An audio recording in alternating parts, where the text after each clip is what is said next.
low. Ain't worried about no FOMO. Coin market cap out the crash on my lap when the bitch bounce back like a pogo. No fiat dough, I got Divvy coin, I got Bitcoin, I got Ether. What y'all know about a pump and dump? John McAfee all on my tweeter. Woke up this morning, first thing I see is that Google is going to start blocking cryptocurrency related ads starting in June. What do you think about that? Yeah, man, that's the first thing I saw this morning too. I was in bed, checked my phone. Headline: Google blocks cryptocurrency ads. But I mean, like I told that to my girlfriend, and she was like, "What the hell?" But for me, I'm not surprised by it. Facebook was first, and now Google. And I imagine we're going to see YouTube and everybody else follow suit because all these decentralized platforms are going to eat their lunch. It's only a matter of time. But that's not what they're posing it as. They're posing it as there's of course not. A lot of scams and stuff like that. They're and trying to protect their users. Yeah, protect their users. Bullshit. It's actually really funny that came up today because just last night I saw this video on YouTube, which we'll actually link below. But it was from this professor from NYU. He teaches brand strategy at NYU. His name is Scott Galloway. And he was actually talking a little bit about this and about not cryptocurrency related, but his whole mantra and idea is that we need to break up the big four, Facebook, Google, Amazon, and Apple, and break them up because they basically control too much. Well, here's actually like a direct quote from the director of sustainable ads at Google. We don't have a crystal ball to know where the future is going to be or where the future is going to go with cryptocurrencies. But we've seen enough consumer harm or potential for consumer harm that it's an area that we want to approach with extreme caution. Yeah. It's ridiculous. Exactly. So, I mean, that's there because what are they going to do? Are they going to, go around and block all of these small business ads that, are in markets that are, could be harmful? Are they going to start blocking payday loan ads? I mean, you could just go down the list of things. And where do you draw the line? Yeah, really. What is it? Exactly. They're playing defense, and they're big enough, like you said, that they can do so. They can slow down the growth by not helping them advertise on the platform, but it's only a matter of time. Yeah. They better get down or lay down. Well, it goes down to, so, in part of that video there that I watched about from Scott Galloway, he talks about how, Google used to be, they would provide you with they control search. They would provide you with the best sites based on what you search. Mm-hmm. But now Google has changed their methods, and instead of providing you with the best website out there, in the internet sphere, they actually prioritize their sites and their information and their apps ahead of other ones out there. So that shows you right there. I mean, they're only out for their best interest. They're not out for protecting consumers in the way that they say they are. They're a business. Capitalism, Yeah. I was going to say, I mean, now we're seeing these new products being built on these various, blockchains that are completely decentralized. There's no central authority to prioritize their own content. It's all about user first.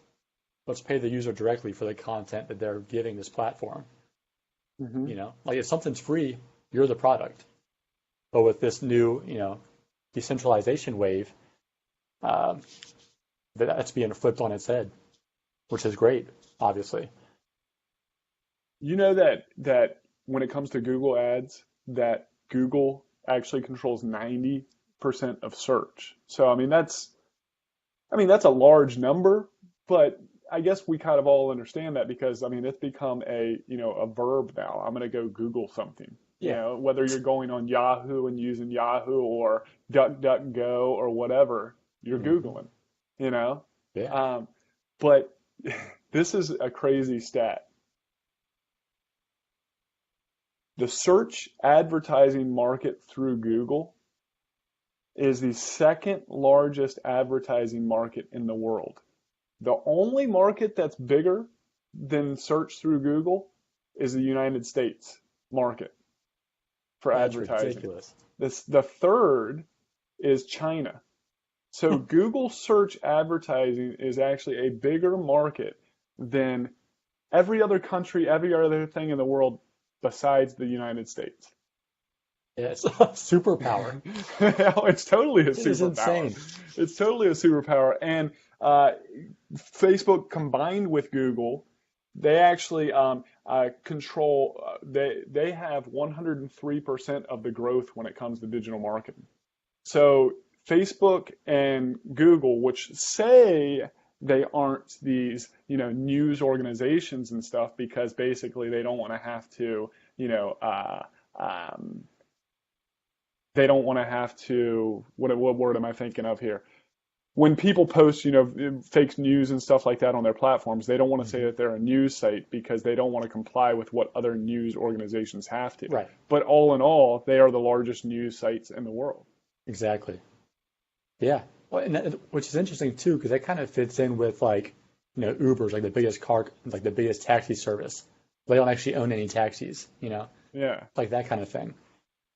But I don't know. I mean, I came across a lot of cool tools today. We talk about these centralized services that we're used to, like YouTube or Google or Facebook. I came across something called DTube today. That's actually built on the Steemit platform, which is essentially like a decentralized social network. So this person essentially built like a YouTube on top of the Steemit blockchain. So you can produce content and then get paid in Steem, which is like the native currency on that blockchain.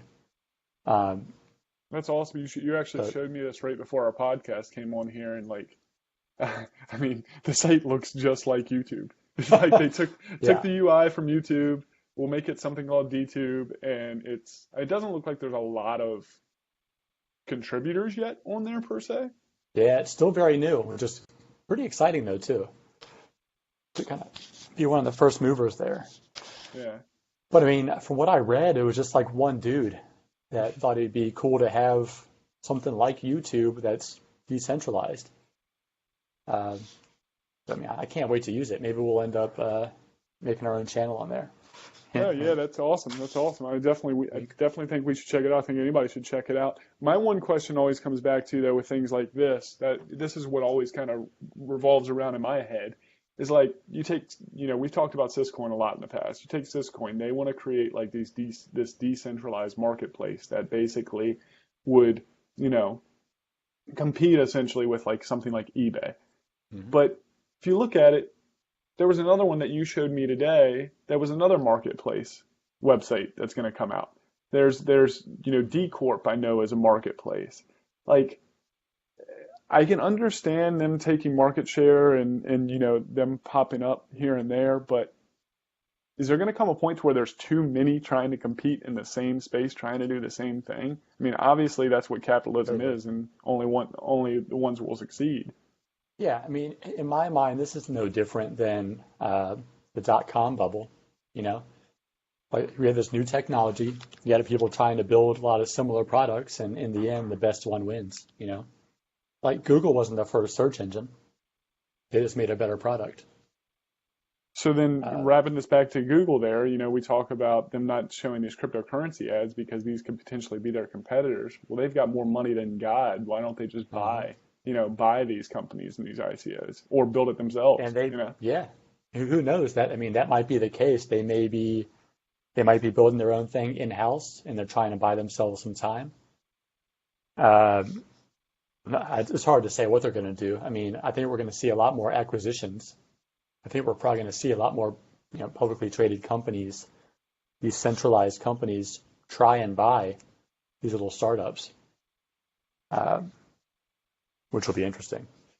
Yeah, I do agree as well that, you'll see them coming in either trying to build their own thing or buying some of these smaller, companies and stuff, and basically just bringing it into themselves. Here's a couple other things I want to touch on, like on how, because that to me still creates it creates what Scott Galloway was talking about how these companies have become so big that they control so much that they're essentially monopolies. Hmm. Two tidbits on this. I know this isn't really crypto related, but it's kind of crazy to think when you talk about technology like this. When it comes to retail, in 2006, Sears, everybody knows Sears. Hmm. Sears was worth $27.8 billion, and Amazon was worth $17.5 billion. 12 years later to this day, Sears is now worth $500 million, and Amazon is worth $570 billion. Uh-huh. So to wrap this all back into cryptocurrency, the reason I'm kind of bringing this up and stuff is because we need this decentralization. We Yeah. need these smaller companies popping up and some of them being successful. Some are going to fail, whatever. That's capitalistic nature. I want the best to succeed. We all should want the best to succeed. Hmm. But let's level set all this of this advertising for Facebook and Google. The main reason they're doing this is not to save you as the consumer, because they don't give a shit about you as the consumer. Right. They want to make money, period. Hmm. Do you think that, like, if you look at some of these tech companies, they have, on the outside, they have this progressive nature. We're Hmm. progressive. We have this liberalism, whatever. But as Scott Galloway also said in the video, they wrap themselves in, and he's a progressive himself, but he said they wrap themselves in this progressive blanket so that during the day they can act like Darth Vader. They don't give a Hmm. shit about you. Well, and I guess for me, at the end of the day, the user is going to do what's best for them. So, Google has clearly a huge advantage right now. Will they have the same advantage in 10 years? I don't think so. Well, I I think mean, we're that gonna, was just proven right there with what I said about Sears in the last 12 years compared to where Mhm. Amazon is. I Yeah, mean, I mean, if you have the option of using, say, DTube, where you can get paid for the videos you're uploading, versus going to YouTube, not getting anything, and having ads all over the place, which one are you going to pick? I'm definitely going to go to YouTube or DTube. Yeah. DTube. Wow, 40 slip there. No, I'm definitely going to go to DTube. And even if it's a smaller market that's there, it's a smaller niche market that's going to want what you are there to provide. You know, Yeah, people want to get paid. yeah. You're not going to be in the large pond that is YouTube. Now, kind of a perfect segue for this is Basic Attention Token. We've talked about them for the past couple of months, but they're trying to change the way ads are done on be it Facebook, Google, YouTube, all over the place. They're trying to take the middleman out of that and allow you to get paid directly for the content that you produce. Now, and Hmm. theirs is like an overlay you just throw on top of these existing sites on there. The other direction is you go something like DTube, where it's a brand new platform and a total Right. different way of doing it. Yeah, and like I imagine just in 20 years, everybody's going to be using the Brave browser because everybody's sick of ads and they want the option of, you can still see them if you want to be paid out on it for your time. Mm-hmm. But at the end of the day, people are going to choose the products that are going to pay them out for the time and effort. So, people are going to be using Brave. They're going to be going to D2 to post their videos, their Gary V's, micro content, stuff like that. They're going to be posting their articles on Steemit, making money. They're going to monetize everything that they aren't getting paid for right now from these native platforms. So, We're going to be using Civic to log into things. uh-huh. We're going to be, instead of using eBay, using Syscoin or some other decentralized exchange. Exactly. Yeah.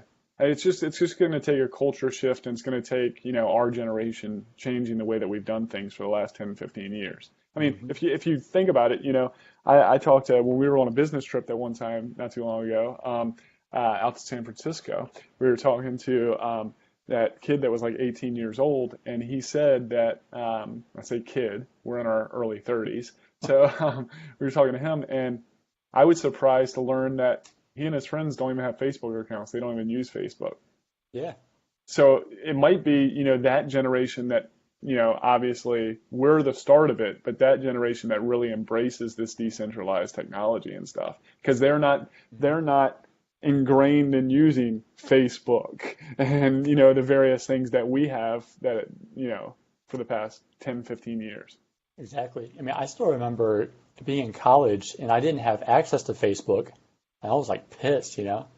Like you had to have, it was very exclusive. It was just the cool kids, or at least it seemed like it. And that's just the way it goes, you know. There's that cycle. Something starts out fringe. It's only for these exclusive members or in the know. Yeah, you used to have that. You had to have a university or a college email account, and it was only for like certain ones at a time. Exactly. At the time. Yeah. Yeah. It was like the cool kid club, you know, and that's what's happening right now. I mean, people, crypto's cool. Mm-hmm. So I think, you know, the younger generation is definitely embracing that. One, because it's the cool thing to do. It's kind of that like, not dark market, but like kind of edgy, new place to be. And eventually that's going to be mainstream, just like Facebook became. And then, but who's to say? I mean, what comes after this decentralized stuff, you know? Like, does that ever become Facebook, where like your grandparents are using it? Like, is there like another layer on top of that? Well, I mean, I believe that could happen with Bitcoin or, you know, Ethereum or Ripple or whatever the big top dogs are now. But I don't think that, in my personal opinion, I don't believe that, you know, I think blockchain technology is here to stay. You know, that's, even if, you know, I said reading a Wall Street Journal article and the main title of it was, even if Bitcoin doesn't succeed, blockchain technology is here to stay in the future. Mm-hmm. And that's, you know, it's, you know, Novogratz was saying it as well. You don't, you know, you're not going to, businesses for the next, you know, within the next decade are going to be all ran, the back end is going to be blockchain. And it's like you looking at your TV, you can see what's on your TV, but you really don't care in the background how the wires are connected. So many things are going to be run with blockchain that you don't even realize it. Absolutely. So we mentioned there the Brave browser. Check it out. It's the best browser we've ever used. It's amazing. Blocks ads fast. Just, it's amazing. There's a link below in our to this podcast to download the Brave browser. You can download it for free. Created by the team behind Firefox and the creators of JavaScript that run basically the internet. So check it out. Billy loves it. He gives it 2 thumbs up. That's right. And 2 paws up for my cats. Yeah. So Chewy's gonna have to be a special guest on one of our vlogs that we do here soon. Yeah, I got the baby gate up right now, so he can't come in. But typically he's right beside my keyboard, stretching out. He's just sitting by the baby gate, just pissed off. Not right now. Normally he does. Just staring at me. Too tired. Yeah, he's actually taking a nap right now. Man, if I could just have, you know, 1 week to be like my dogs and just sleep all day, don't do a thing, don't have a care in the world, just go outside, take a poop, eat, sleep, be pretty amazing. 35 naps a day. That should be like a vacation. Like, instead of going to a beach somewhere, you just go to this place and you're an animal for a week. And that's, people like feed Westworld. you, people take care. Yeah, exactly. Would you like to be a fat cat, a lab? No. Pick the animal. That would be hilarious. That's an idea. So I'm actually working on an article right now, and you know, I don't really have it fully fleshed out, so we'll just talk about it briefly here, and then we'll close out the podcast today. But how many times, Billy, have you talked to somebody and they find out you know about cryptocurrency, and you start to explain to them because they don't understand it, and lose them like right away? Oh yeah. Like, as soon as I say Satoshi Nakamoto, they're like, who is that? Yeah. Like their head explodes already. Mine's like, always, oh, it's fuck. between Satoshi Nakamoto and, you know, decentralized cryptographic technology that's housed in, you know, a public ledger. Like, they're gone. And Yeah.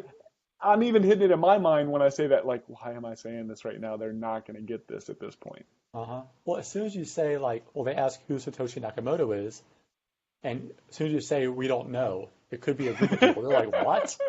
Exactly. Like, it could be a made-up person. What kind of bubble bullshit is this? Yeah, they're like, okay.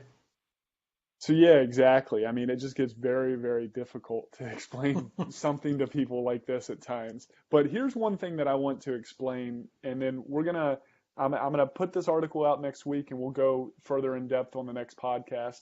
But here's one thing I want to simplify. So people always ask me how Bitcoin is transferred from one person to another. Okay, so let's look at a traditional bank. So let's say both you and I have accounts at Bank of America, and I need to send you $10. Well, Bank of America doesn't really take $10 in cash out and move it from my account to your account. No, since we have the same bank, all they do is they deduct $10 electronically from my account and increase your balance by $10 on your account. Easy peasy. It gets much more difficult when you talk about people having different banks and all that stuff, but we're just going to keep this one simple method right here because it's the one that most easily resembles Bitcoin. It's almost the exact same. So think about this. If I want to send you Bitcoin from me to you, all that happens on the public ledger out there is it's deducted from my account, my address, and your account is then increased. There's no actual transferring of data like that at all. It's just simply my account's decreased, your account is increased. So that leads us to the question of, do Bitcoins actually get transferred? Does that actually happen? Yeah. No. If the tree falls in the woods, there's nobody around to hear it. No. So really, if you just want to break this all down of what is a Bitcoin, it's really just the terminology used for those pieces of data that decrease my account and increase your account and show the balance. That's solely what a Bitcoin is. But, yeah. So this is already happening, right? Like banks, like you said, they're already moving numbers electronically. That's what Bitcoin is. Exactly. So, but the difference there is that the entire Bitcoin network is like one bank. So it's all a public ledger. Right. That's the problem with our current, actually you could say in a way, the banking industry is more decentralized in a way than this because there's these banks all over the place, but it's not one consistent network there. This is one decentralized network. So anyway, I just thought that was pretty cool, and it's something that people can put in their back pocket to easily explain like how it goes from one person to another. It doesn't really. The balances are just updated and are increased and decreased. But that was pretty much it. I probably might have even confused people more there. But my article will explain it, in easy context. So, learn something new every day. Yeah. So I think that's about it for our podcast today. You want to go ahead and close it out, Billy? I'm done. Wife's calling me. Dinner's ready. Yeah, I gotta start cooking dinner. Yeah, I look forward to that article.